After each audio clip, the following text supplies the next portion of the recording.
Welcome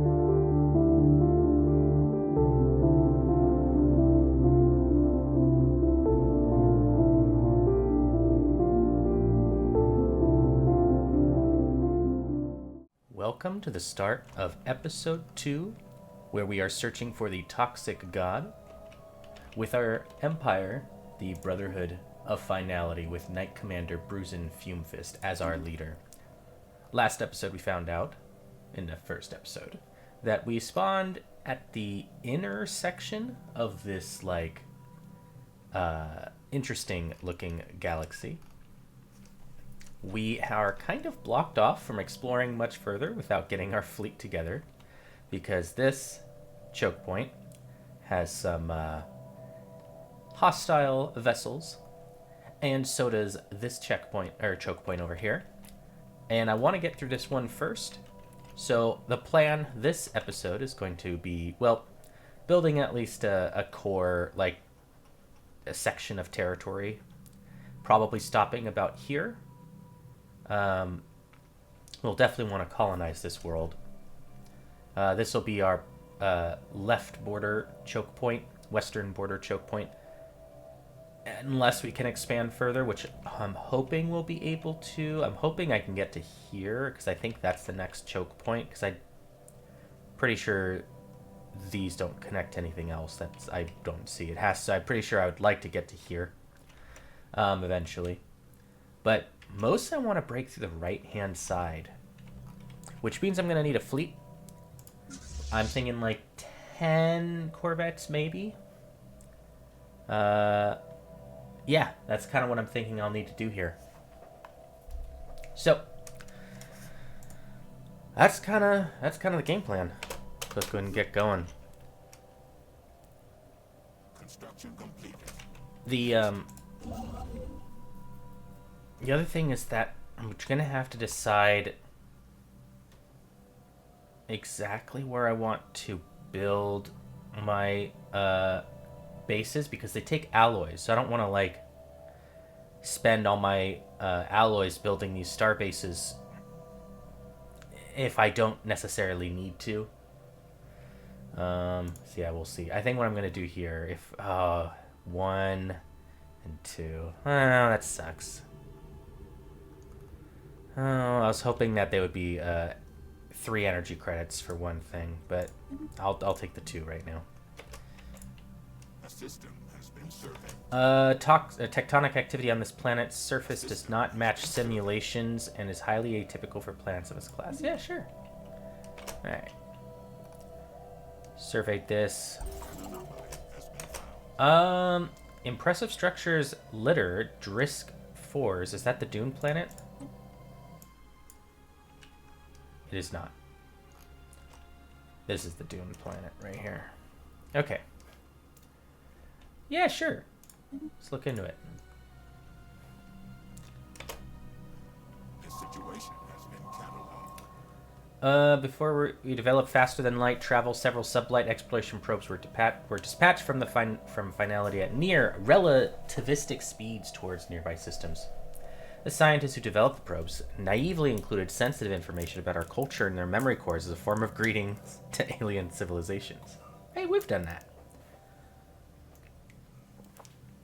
It has now been realized that this data could potentially be used against us. We need to track down these probes before they are found by someone or something unsympathetic to our species. Yeah, sure. Yeah, do we want to survey the stars? 40 influence. Yeah, let's go ahead and survey the stars. Yeah, I think probably I want to not build too many star bases unless, I mean, this one would be pretty good to get, which means that I'll move here, but I don't know, we'll see. We'll see. We also will need to worry about food at some point.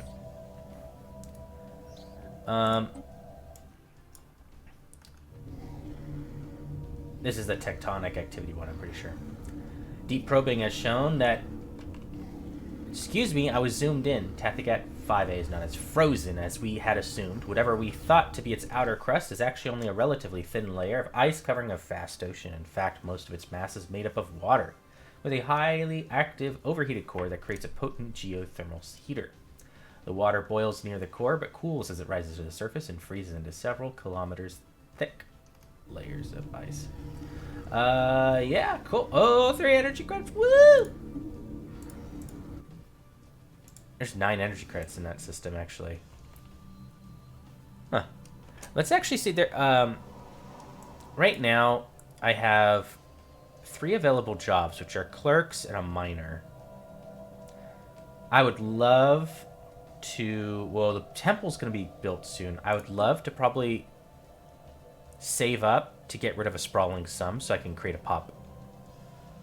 Which will be actually really soon. By chance, we stumbled upon a faint alien signal during the survey of this planet. The source appears to be a small object in orbit. The signal contains no message. Could it be a distress transponder? Could it be?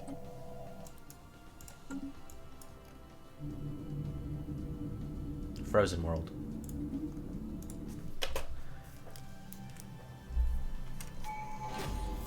Oh, right. Mummified pilot. The mummified remains of a single individual belonging to a previously unknown mammalian species have been found drifting in high orbit above that planet we were just looking at. The being is dressed in what appears to be a flight suit, complete with a helmet, and maybe a fighter pilot that ejected in some ancient battle, only to be forgotten and left behind. Our study of the corpse has provided some interesting societal research. Let's go ahead and finish off our discovery tree. Since I was actually blocked off, discovery was not the way to go. I thought I'd be able to survey further, but we still finished it. We get the research speed, we get an ascension perk unlock, and a bunch of other stuff. So we'll probably go Harmony next. We'll see. So for ascension perks, I have no idea what I'm planning on doing with this. Yeah, it's easier for me to say what I won't do. I can't imagine I would lean heavily into the mercenary enclaves. I'll probably I don't know. I might make the one I can. I don't think I'll lean too heavily into it for this playthrough. I'm not really gonna be raiding for pops. This I maybe could have gotten. This is not a bad one to get early game if you're wanting to really expand fast. But because I'm kind of slowed down deliberately, I can't really do that. Technological ascendancy is powerful, but this is a pretty bad research empire, so I mean I shouldn't really focus on stuff for that. One vision is probably not bad. Monthly unity. This is going to be a unity heavy empire, especially because we're spiritualist and also for other reasons. Pop amenities usage going down counteracts the fact that our pops produce less, so it makes it easier to manage. And governing ethics attraction, that's cool. So, and one vision also makes narrative sense for the empire because we do have we're very unified people. Oh, we need to find the toxic god. Our people did unify in the history blurb about the king. And when the toxic god visited, the people who didn't believe were wiped out, and so everyone's just unified under this king who was pushing this religion. Consecrated worlds is interesting. I'll have to think about this one. I don't know if it fits this specific run, but it is kind of fun to do for holy, spiritualist empires. Mastery of Nature is my favorite one, so I might just pick it up just because. But if I pick it up now, I could save some money on clearing that blocker that I want to clear. So I could do that one. But I feel like if I was going to get one early, I'd rather get one vision. Mastery of Nature is not the best thing to pick up early. I just really like it, but yeah. Empire size from planets, edicts fun, leader level cap, shared destiny. Shared destiny is going to be kind of pointless for us because the secondary effect we already have. Obviously, there's a bunch of stuff we can't get yet.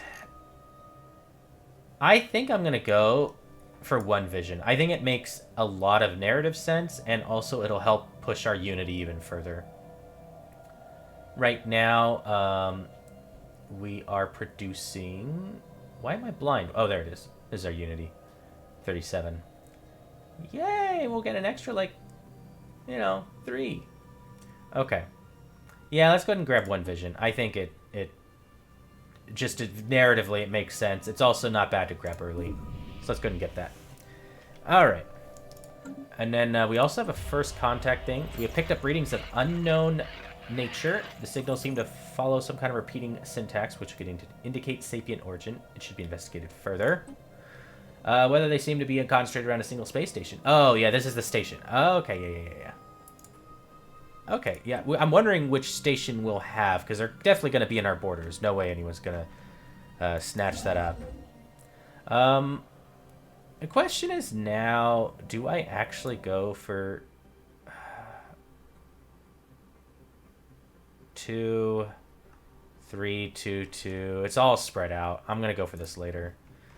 Like, if this system had, like, 5 or something of energy credits on one station, I would probably build something there. What about this one? There's 4. It is all on the sun. That's actually kind of nice. But it's not surveyed yet. And I have to have 500 alloys in order to get enough ships to probably break through this. That's my guess. Yeah, and we're still going to need another 53 months before we finish the drone study to give us the extra damage. I don't necessarily need to take the extra damage, but, like, we'll see. I don't know. Drisk 4. Oh, yeah, this place is uninhabited and indeed uninhabitable, but not unvisited. Its surface is littered with tall cenotaphs, carved from some mineral not native to the planet, evidently placed here by some artistically inclined spacefaring race. The monolith's flowing lines deftly chart a history so fantastical it must surely be fictional. Surely. So we could image them for the archives. Or we could make a digital reproduction of the monoliths, widely available in our empire. Let's see. What do we do?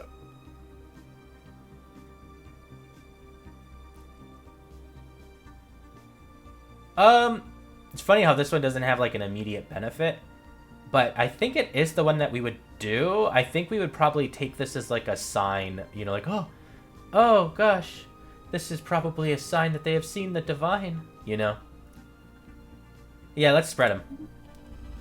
The annotated reproductions of the monolithic imagery found in Drisk 4 prove immensely popular in the Brotherhood of Finality. Many citizens state that the fantastical annals have completely changed how they feel about aliens. Oh, xenophiles. Okay. Interesting. I didn't expect that to happen. Our sensors have detected the presence of multiple solid structures in close proximity to the star Zapha A. Further scans are necessary. Yeah, let's do some further scans. Oh, this is a unique thing. Okay. A group of knights just came back from a long quest. Their spaceships are battered and their power armors have seen better days. It was a grueling journey that yielded scarce yet precious insight about the toxic god. Despite the hardships endured, spirits are high, for they did not come back empty-handed, and their stories will make fine additions to the chronicles. Oh, and just some society research. Okay, all right. Cool. Good job, knights. Research complete. Oh. We got that research. That's nice. That's actually going to be pretty good. I think I want to go for the farming thing now. Because we are going to need to deal with food eventually. If I would like to find a farming world. Pop growth speed also is not bad.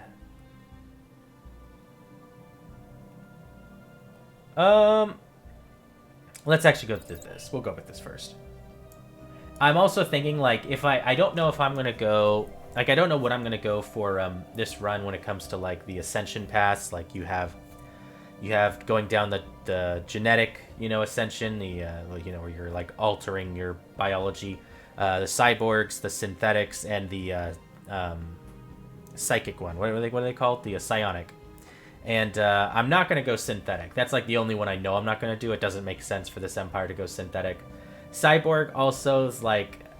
I want to try it out eventually, but I don't think it makes sense for these people.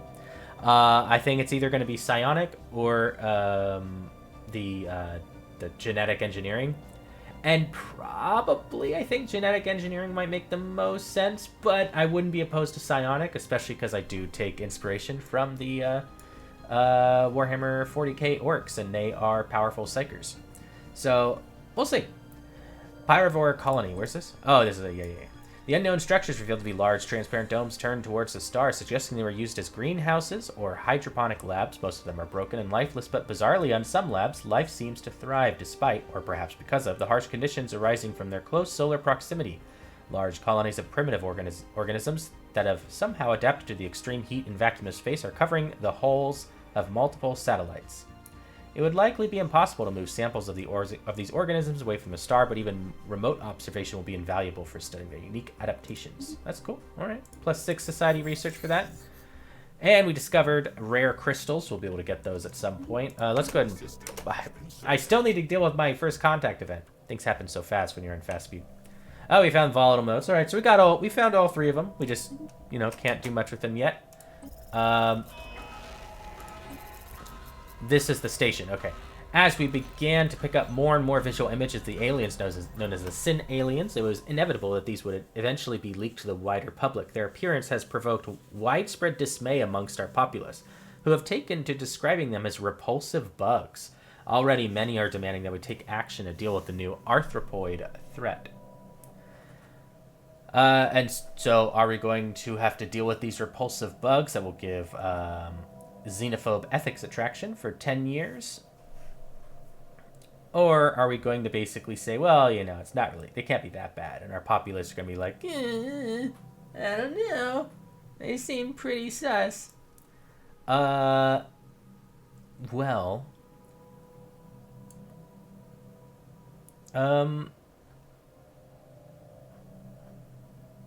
our ruler actually wants to push xenophobia. Just because the people responded well to that art doesn't mean he doesn't want to push that.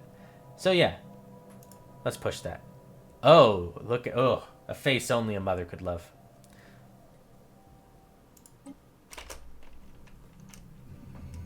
Hey, we discovered a very hot planetary core. Woo! The bullworm has made a remarkable discovery. Scientist Gut Muncher. The core of the world is incredibly hot. He also notes that the surface temperatures are higher than one would expect from such a world. As a result of this, further study would be required to better understand the geological interaction of planetary tectonics within its core. You could spend some influence, do a more thorough investigation, which we're going to do. Because we don't really need the influence. What the? Wait, what? What's this? Oh, the pus gut has detected a massive subspace anomaly in the Elor system. It appears to be centered on one of our missing sublight probes.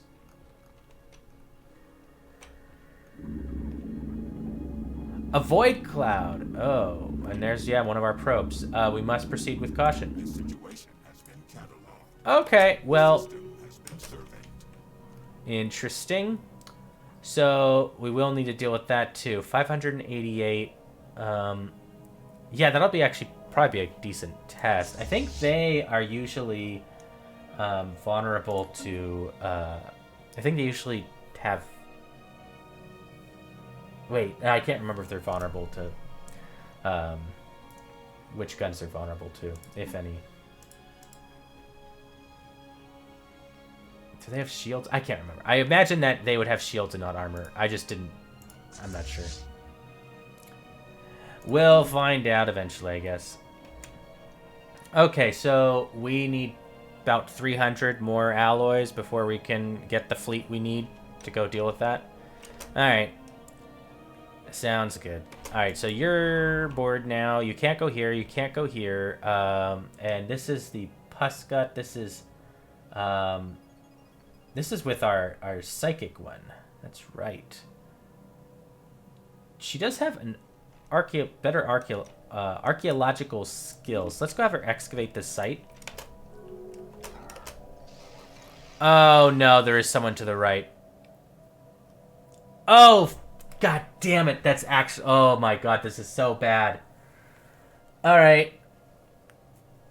Okay, well, then we already have our game plan. This changes everything. This is so bad. Oh, no. All right. So you know how I said that about 7 of the empires in this were going to be... Oh, God. We're going to be ones that I created, and I said I created some aggressive ones and yada yada. This is the most aggressive one. This is the Devouring Swarm. Because 7 are random, 7 are from me, because I didn't want to have I didn't want the galaxy to be like too boring or like too crazy hostile. So I, you know. And yeah, this is the Devouring Swarm. We are literally their only target because there'd be no one else to the right of them. No chance of that. So they are going to want to kill us, and we're gonna have to deal with that. Wow, this could be a really, really short series. Oh no. This is so unlucky. Okay, well, now that we know that, the best thing about this is that we have a choke point right here. I think we have to go unyielding next. Or, oh gosh, or maybe, yeah, this is actually like just full-on survival mode at this point. We are only going to expand to here. We're not going to worry about anything else beyond this, I think. Wow. Man, I actually have to think about how I want to do this. So they are probably going to get through that. So we'll let them deal with that. We just fortify the hell out of this, I assume. Yeah, that's got to be the play. We turn this into a fortress world, essentially. Well, I mean, you know, we put, like, a lot of troops there. And we, like, yeah, that's got to be the play, right? Man, this could still be a generator world, but I'm going to put a lot of soldiers there as well. Okay. Yeah, I think that's the only play. That's it. That's it. Good to know. Good to know. All right. Yep, Devouring Swarm. So this is yeah, they are, yep. We sense the presence of prey. Know that we are your hunters. The biomass of the Ralrot species will fuel the growth of the Murgo Swarm. Struggle if you must. It will not change the outcome. Yeah, I made a Venus flytraps because, you know, why not? So yeah, they want to kill us. They have a bunch of bonuses to a lot of their military stuff. They will be very hard to fight against. And also the fact that they're getting 50% more resources because of the thing I did at the beginning. All right, so do we want spy network growth on them?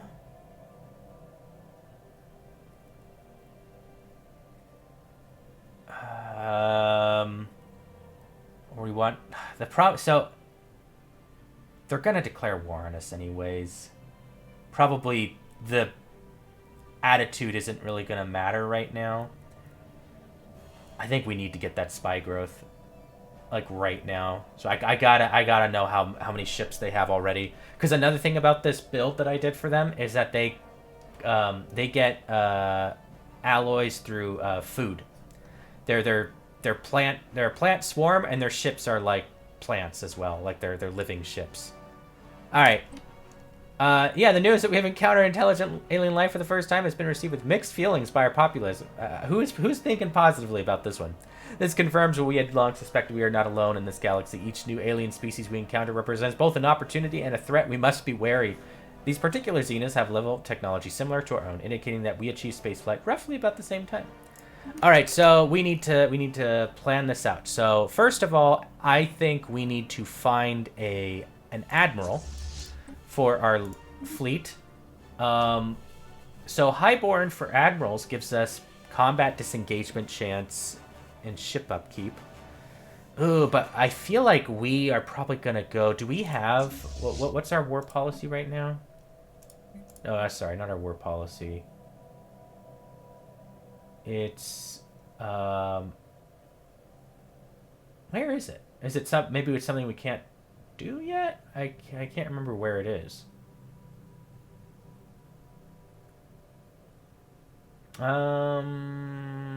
It might be something that we can't do yet. All right. Anyway, the point was eventually we're going to want to use the no retreat war doctrine.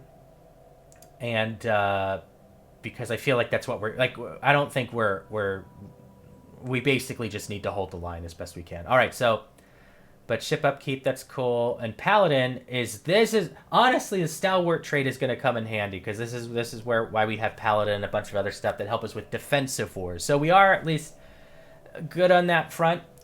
We have better home territory fire rate, all this kind of stuff. Like we're better than when we're fighting defensively. So this gives us ship fire rate and sublight speed, leader lifespan, evasion, sublight speed, ship fire rate, trickster.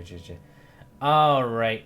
Speed is not going to matter. I think just aggressive is the way to go. And let's go. They're both 44.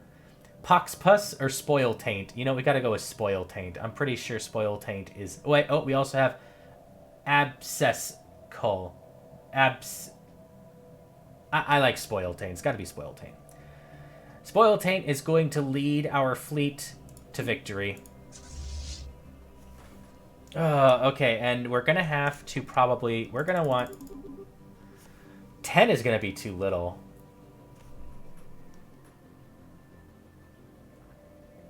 Well, we'll see. And that probably means we...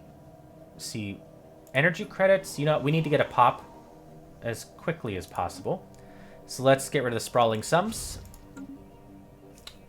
Take us down to a nice, healthy 7 energy credits. And we still have 2 jobs here. The Enforcer doesn't really matter. We could get another Knight. But after we get another Knight job, we probably want to build another district or a building, depending on... These they cost 500 and 400, so yeah. As for what building, I don't know. Noble Estates, I guess. That could be the... That could be fine. I'll think about it. We do need some consumer good production though eventually. And also we're going to need alloy production now too. So now we need to actually just like totally colonize this right away. It has the worms, which really sucks. But yeah, we need to colonize this now. It's going to take alloys. That's right. I also need to upgrade the starbase here, which is also going to take alloys. I think colonizing is more important because we have to lean on the fact that we have good soldiers. Like, that's like, we have, yeah, this has to be it. So,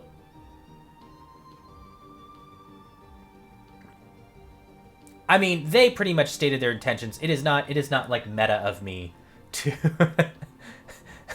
for me to think that they're a threat. They basically said, you would be a delicious meal, yum, yum, yummy, for my tummy. And it's like, okay, well, let's go ahead and just, this planet, is it's got the worms on it. Let's see. We'll just call it Worm Hill for now. Yep. We need to colonize this. We're gonna need to upgrade the thing. We need to get our fleet going. There's a lot we need to do, and this also means that we actually need to build star bases. Yeah, man, it sucks. We're gonna need so many alloys. I need to build one here. So this will be 42. Is there anything I have like enough of? Not really. I'm gonna lose food soon too. Actually, I actually need to build. I need to build a agricultural district. Yeah, that's what I need to spend it on. Another slice of prime real estate, ready to exploit. The system has been served. Good job. Oh, this is so bad. Wow, there's gonna be a run that's like 4 episodes. Our science ship has found a strange asteroid during its survey of the system, Unatra. The asteroid, now named 1337-1000, is hollow. Ooh. Oh, yeah, hollow asteroid. Not only just that, it looks like it has a small hole in it, as if something got in and hollowed it out, or something got out that used to be inside. A bad omen. That would add +2 unity. Yeah, let's go for that. Yeah. I mean, oh my gosh, there's so many energy credits in that system. 2 and 7 right there. What the hell? Oh, it's a living planet. Oh, we have the living planet too? We'll have to figure out how to deal with that. I know that event. It's from a mod, I'm pretty sure. Yes, I know our food's gonna run out. We're building one right now. Let's get, yeah, we're gonna get some farmers in here. Home to buried, decrepit buildings, Rimder 5. This place. Used to be inhabited by a forgotten civilization. It is unclear how far the civilization advanced, though it is believed it has never gotten beyond the age of swords and spears. Large broken down stone buildings, half-buried palaces, and crumbling walls were found, but no sign of steel or any advanced building material. How the life of such a young civilization was snuffed out is unclear. Alright. Oh my gosh, I just realized I forgot to assign we need to build a spy network. Oh, I was like, I talked about doing it, I never actually did it. There we go. We missed out on some growth there on the spy network. Oh, that sucks. It's fine. It's not a big of a deal. We're fine. We're all fine here. Okay, and then the situation log. Drone study is now, like, less important. I'll still let it finish, and honestly, at this point, I think I'm going to have to go with the other option. I was going to go for the damage option, because I thought I just needed to power through on this right-hand side, but nope. Nope, I'm probably going to go for the mining option. Yeah. And edicts? Fortify the border. This gives us starbase upgrade speed and starbase capacity. We don't really need the capacity.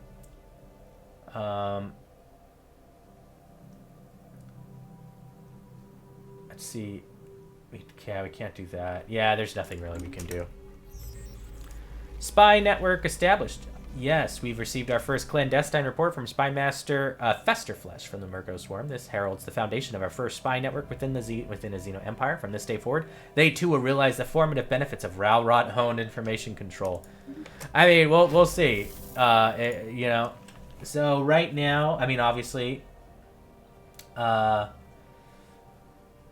they're suspicious of us. Yeah, we currently have terrible relations with them. Yeah, of course, because they want to eat us. Oh, man. Yeah, we're going to need to get some more information on them. The only thing I'm hoping is that maybe they don't have that great of a start, because I don't see a ton of territory yet. Communications established with the Riggin Commerce Exchange. Let's see if they want to talk. Hey, here's the arthropods. I speak on behalf of the Riggin Commerce Exchange. We have facilitated trade negotiations between interested parties at our station in the Isriria system for more than 1,000 of your years. If you happen to possess more resources than you need, we are more than willing to take it off your hands. You will be duly compensated, of course. Well met. Actually, I'm actually curious. So we can hire a consultant eventually, but... Okay, so if we have extra volatile motes or something, yes, those resources, we can exchange it for energy credits. I mean, we do have 3, like, we have ways we can get those resources, so that's not bad. 6 there. Oh, I wonder if that's the system with the event. Usually if I see a bunch of rare crystals in a system, I'm like, oh, yeah, it's probably some sort of event thing.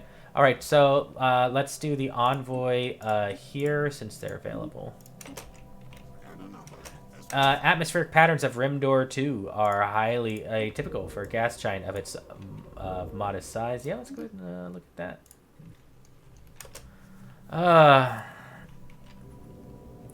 Deceptive giant, what we'd assume is abnormally small gas giant, is in fact not. Beneath a deceptive cover of thick dust swirling in the upper atmosphere lies a regular planet. Oh yeah, a regular planet. It's barren.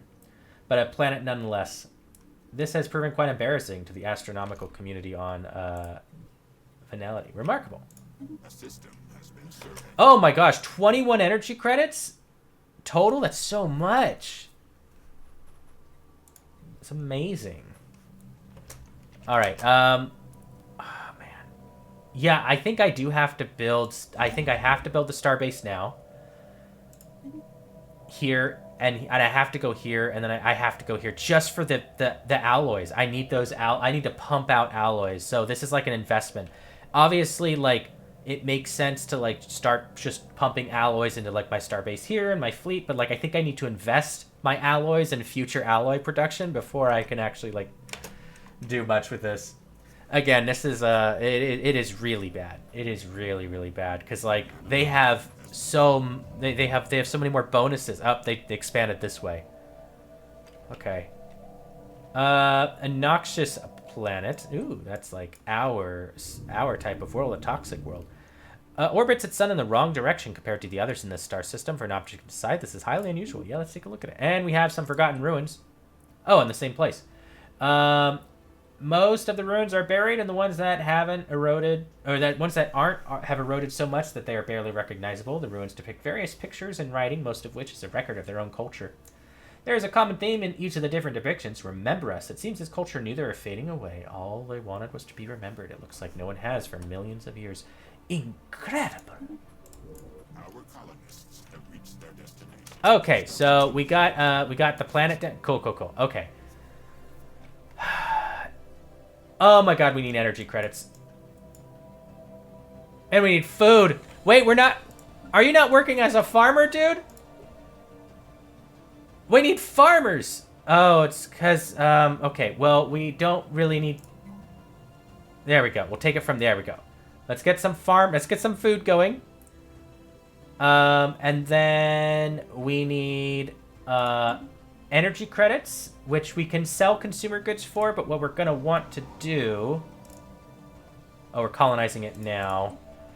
We don't want to spend any energy credits on, obviously, this, because we don't have any, but we're going to just slam it up with a few generator districts pretty early on.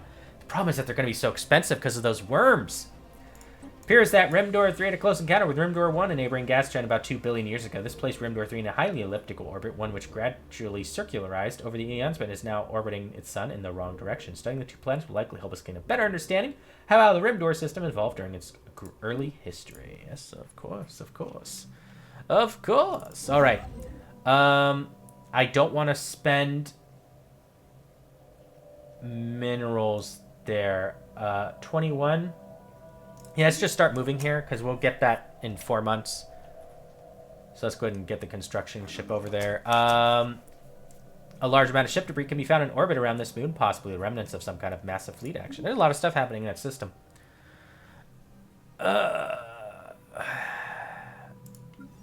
It also might be worth transferring population. Once we fill this night job, I think any further population we want to transfer.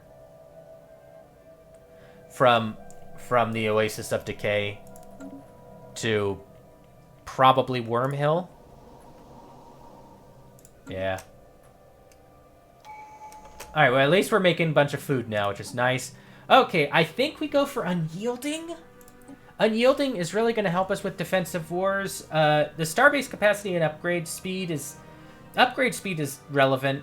The starbase capacity isn't really, because if we lose that choke point, I think we just lose. We have to put like all our resources into that one choke point. Adopting all unyielding traditions will grant the following additional effects. The starbase upkeep. Yeah. So what are let's see the early perks. Defense armies produce unity. Defense army health is increased. This will be relevant. Hull points and damage. That's relevant-ish. It's more relevant later on when your starbases are actually like better at dealing with that kind of stuff. Early star bases aren't very strong, so it's relevant.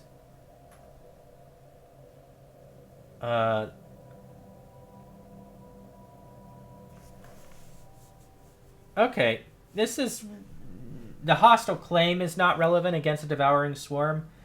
Actually, But and I don't even know if the war exhaustion is relevant. I guess the devouring storm, orbital bombardment, and then this is a good one. Ship fire rate for 15% when you're in a defensive war. This is good. I think I still have to go unyielding. I could go supremacy for ship build speed and ship upkeep and naval capacity, ship command. This is probably overall it's just maybe better. I don't know. The defense armies is also going to be important. Both of these are fine. All I know is I have to do something that because what is the adoption thing? Naval capacity and army damage. I think maybe I go supremacy first. I think supremacy is probably going to be better overall. I think everything is really relevant. That's relevant. That's relevant.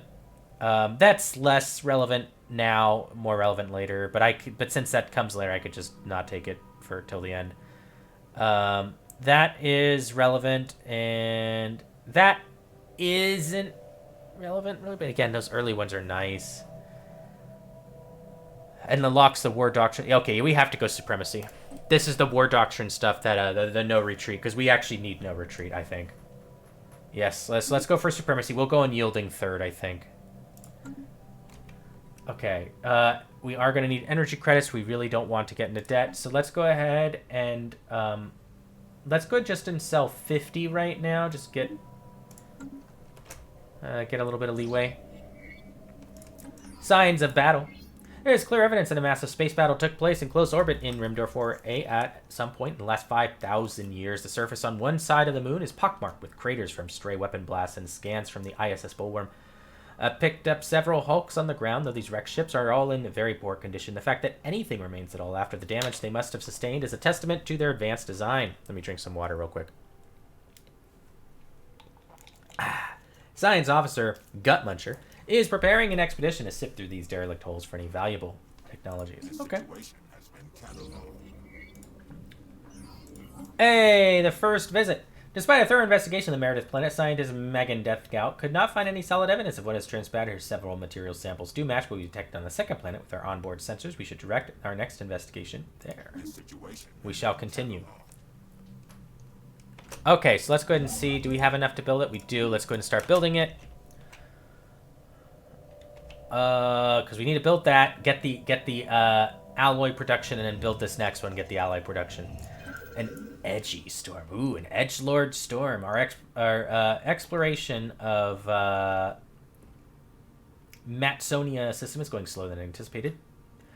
Duo, it's supposed to be due to the discovery. Sometimes mods will have like grammar errors. To the discovery of spectacular polar storm on Matsonia 3, the storm is perfectly shaped like a hexagon. A very unique pressure and wind process has shaped this near endlessly lasting storm into a perfect geometric shape. Construction completed.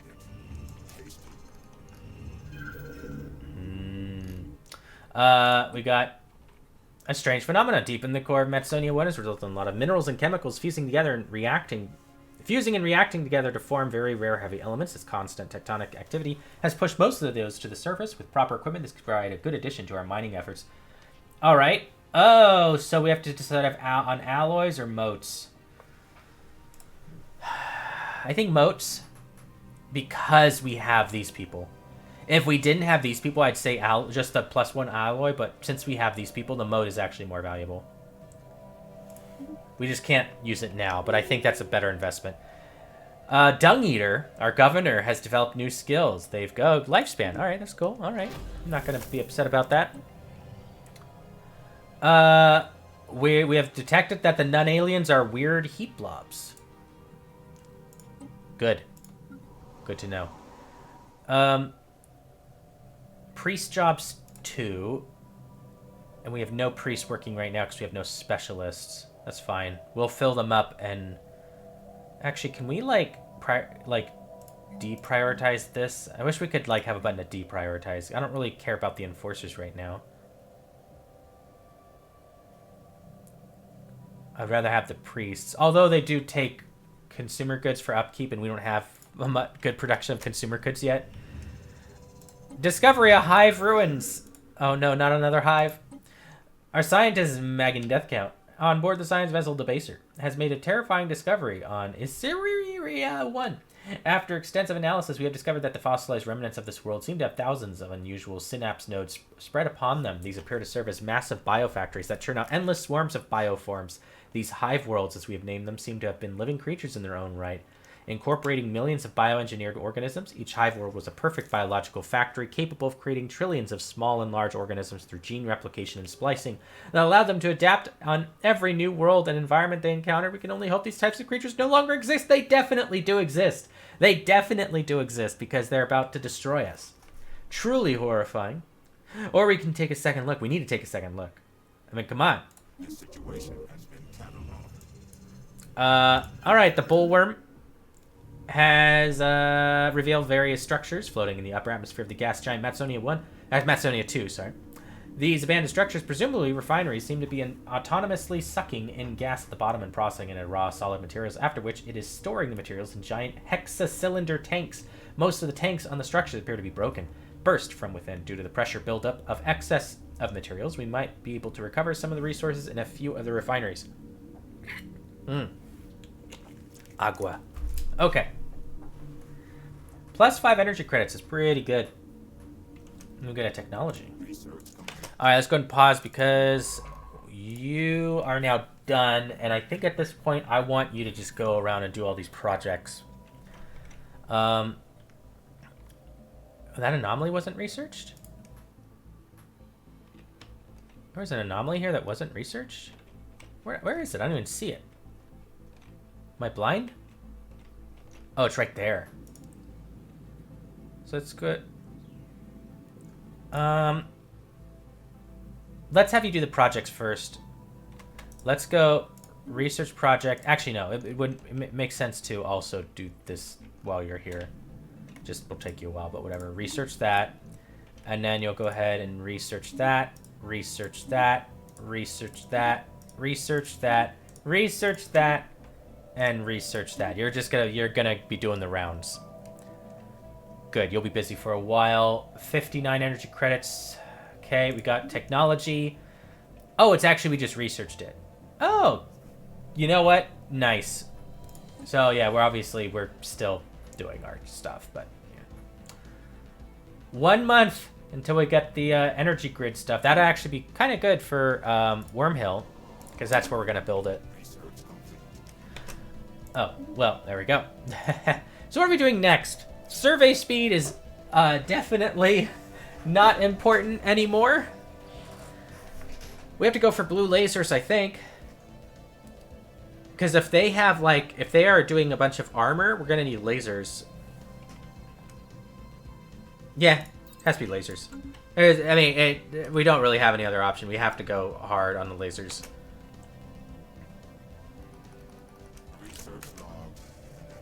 And we're storing minerals right now because once I keep on saying Nifra, but it's Wormhill. Once Wormhill is colonized, we're going to slam some generator districts down so we don't have to worry about energy credits anymore. And it's going to be expensive, so I don't want to spend too many minerals. Also, we need the minerals for these things. Actually, speaking of which, there, it's all on one. That's what I like to see. And after you're done with that, go over here. Move here. Yeah, when you're done. Oh, mining drone work ethic.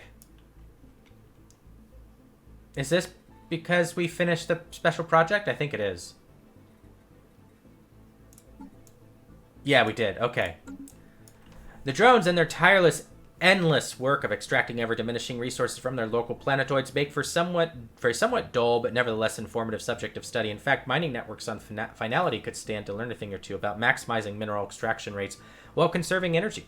Additionally, we have found that the drones are not completely silent. They emit signal pings, though extremely infrequently and at a wavelength hard to isolate from background noise. If there's anyone left to receive these pings, maybe a mystery for another time. So yeah, this is what I was going to go before, where we get bonus damage against them. That was what I was going to go for originally. Now I don't care about killing them. I'm already I've focused on something else. Game plan changed, so we're going to go for mining station minerals output. It will help increase our mineral income a bit. And it's also a trait that just goes straight to your empire. There are traits that you get This is the one we just got, the drone mining techniques. Like, it's just like a modifier to your empire that's just sort of like, yep, you have it now, and it's just there for the rest of the game. And so generally this is always like the most powerful option, but it's situational because like before we had the swarm here, I thought the better option was going for the damage, so I could actually like burst through the fact that they were blocking me quicker, and I could like actually, you know, survey and expand my borders. But yeah, it is just amazing that I had to be next to the Devouring Swarm. For all I know, there's 7 more Devouring Swarms in the galaxy. Yeah, you know, there's 7 random ones. You never know. You don't know. Yeah, of course they insulted us. Our mental network is vast, giving us access to thoughts and ideas from every corner of our empire. Not a single entity has ever seen anything that would lend merit to your tragic existence. Wow. Oh. Let's actually check on the spy network here. It's growing pretty slowly. And I really don't... Oh! That's why our encryption is terrible. We can only go up to 10.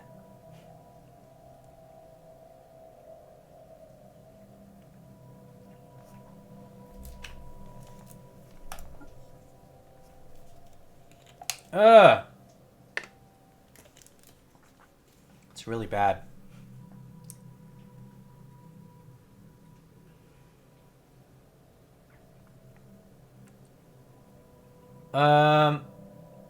We do have influence to spare.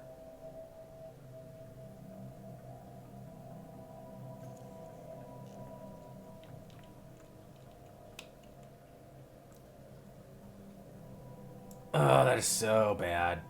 We can't even get, like, good intel on their fleets. I think I need to go for it. Let's launch it. Okay, so we got that. We do have the pop growth speed. That will help. We do need pops. Pops are the most important resource in this game. Alright. Clearing blockers is not something I'm worried about right now. We could deal with that stuff later. Gene clinics. I don't think they're as bad as they used to be. I think at this point, I'd probably just go for the biodiversity studies. Yeah, the trade doesn't matter. The blockers doesn't matter. Gene clinics, at the moment, I don't think matters. And so yeah, we just go with this. That's fine. And then we did establish a base of operations. The expedition team found a safe spot to set up camp. Additional equipment and personnel are being dropped off to the makeshift camp with small dropships. An expedition is now getting ready to search the nearby precursor ruins. Excellent. Oh, man. I wonder, is there... Oh, it's just 1 and 2. Yeah. Does this one have... It all is 4 there. 4 and 4. So that one's actually pretty good. Okay. Yeah, hot tip. If you are trying to conserve your resources when you're expanding, like, you'll notice that I'm not building mining stations over certain things. Like, if I had the resources, like, yeah, of course, you just do it, right? Like, of course you build them. But, like, each station has an upkeep. So, like, if I were to look at, let's look at this station. Does it say it here? Can't remember if it says it here or somewhere else. But, like, stations have upkeeps. Where do you find this information? I can't remember. Well, I'm spending 5 on station upkeeps right now. 9 on star bases, 13 on buildings, 18 on districts, yeah. I don't, like, their upkeeps generally aren't, like, that huge. But, like, look at my energy credits. Like, if I'm gonna build a mining, like, a station, I have to make sure that's really worth it. That's why I'm really going for, like, where it's, like, one station brings in a bunch of resources at a time. Yeah. The Murgo Swarm's insulting words have struck the heart of what it is to be the Brotherhood citizen. Widespread protests demand that we see our honor restored by proving that we are worthier than the cowardly Murgo people. Paladin Typhony, inspired by their calls, has requested permission to duel a Murgo champion and see that the deed is done. Wait, that's actually sick. Our heir is wanting to duel. Fuck yes. Oh, this is like perfect. Okay, so let's outlaw this barbaric practice. Absolutely not. We better not. Who gives a shit? All right. Typhony is too powerful. Pfft, no. All right. So if victorious, we're definitely doing it. If victorious, Typhony will gain the trait Victor, granting happiness and militarist ethics attraction. Yeah. Let's see if he wins. Excellent idea. Why does our food talk back? Oh, they don't give a shit about dueling us. They're just like, why aren't you in our bellies yet? Yeah, of course. System has been surveyed. Yes, I know. We're losing energy credits. I'm gonna have to do this one next just to get the energy credits going. This has so many in the system. It's actually like huge. I really hope there's no like event that's gonna like screw me over. All right, so we did that. That's surveyed. Wow, we're like done with surveys. That's so bad. Well, I guess I could survey this and survey this and this and this, and then we're blocked off. We're blocked off there. And the other person's doing all the special projects. We'll probably end up assisting research, I guess, when we're done. Construction complete. All right, so we got the construction. We have to go. Actually, I changed my mind. We need the energy credits. You're going here right away. We need to build this ASAP. Or actually, no. We need to build this ASAP. Oh my god.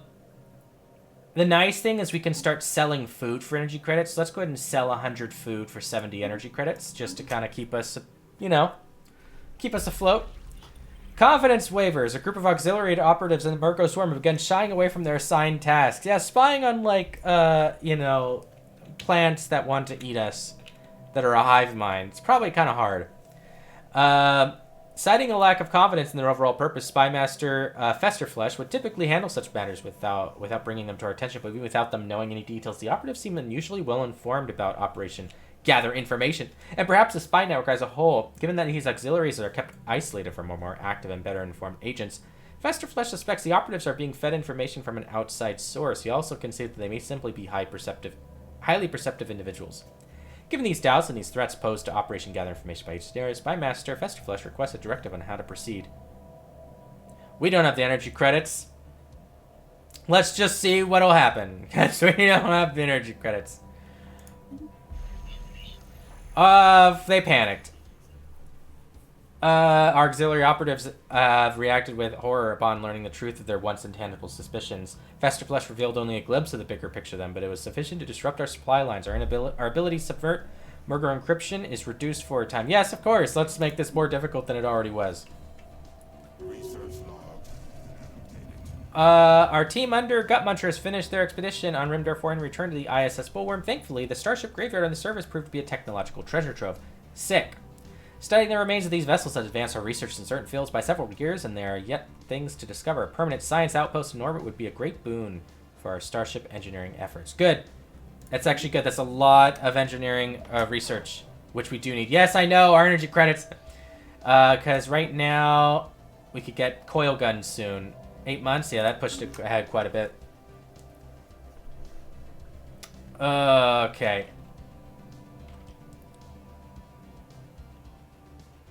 At least we're making 12 alloys now.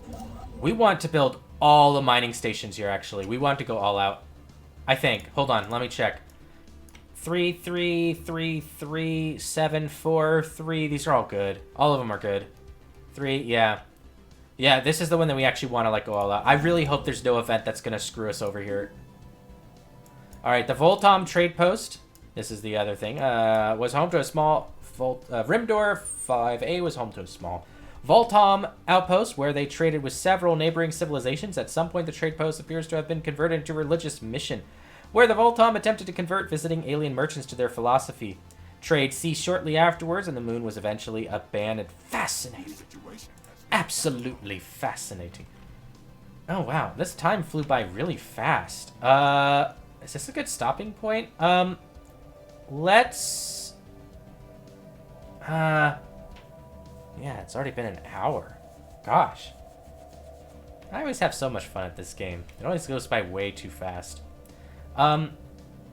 Yeah, I guess we could stop here. Our game plan shifted in this episode very dramatically.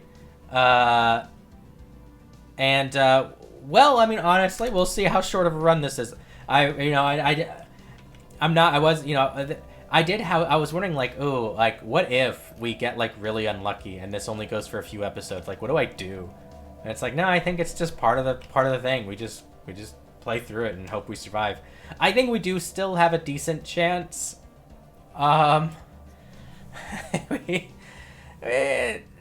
We do have some good systems. Like, the fact that we're going to get, like, a decent chunk of alloys just from our stations is actually good. The fact that we have some actually really abundant systems for, like, energy credits and minerals, like, it's not bad. And honestly, what we're going to do with Wormhill, it's just going to be expensive, but what we're going to do is we're going to deal with our energy credit problem. We're going to put, like, some buildings on here to give it some troops. We're going to fortify it. We're going to get our fleet going. We're going to put a general here. Like, there's some good stuff. Actually, speaking of which, we have 1.1k Unity. Is it worth spending 5 months of Unity to pop a general on our home planet right now? Because there's a spot where you can put your generals to lead your troops, on your planet. And since our leaders don't cost Unity upkeep due to our Civic, it makes sense to, like, just kind of, like, when we have Unity, just to, like, yeah, we'll plop down some leaders and they don't drain our Unity. It's really cool. But 250 Unity is 5 months of Unity, because it was 250, right? Oh, it's 300. Jesus.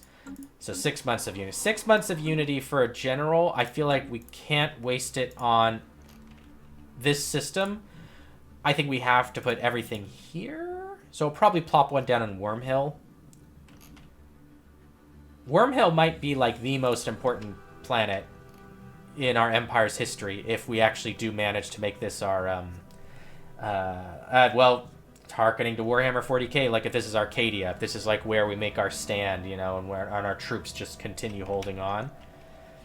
Because this build that I made for this playthrough is a roleplay build. I didn't make it to, like, min-max efficiency and stuff like that, but the other empires that I made, the AI empires, they're actually generally well built. This swarm is actually pretty well built. Like, it's actually got, like, a good build to it. Like the traits and stuff I mixed together. So, yeah. All right. This is a good place to stop. We know what the goal is, and yeah, we'll find out. I imagine next episode they declare war on us. I don't think we're gonna be at peace that long. I think they're gonna force the issue, and the sooner they declare war on us, the worse it is, because we need time to prepare. Ooh, this is bad. All right, thanks for watching episode 2, and we'll see what happens in episode 3. And see if the Rowrots can hold off the storm of, Venus flytrap plants that are hungry for our bio juices. All right, catch you next time.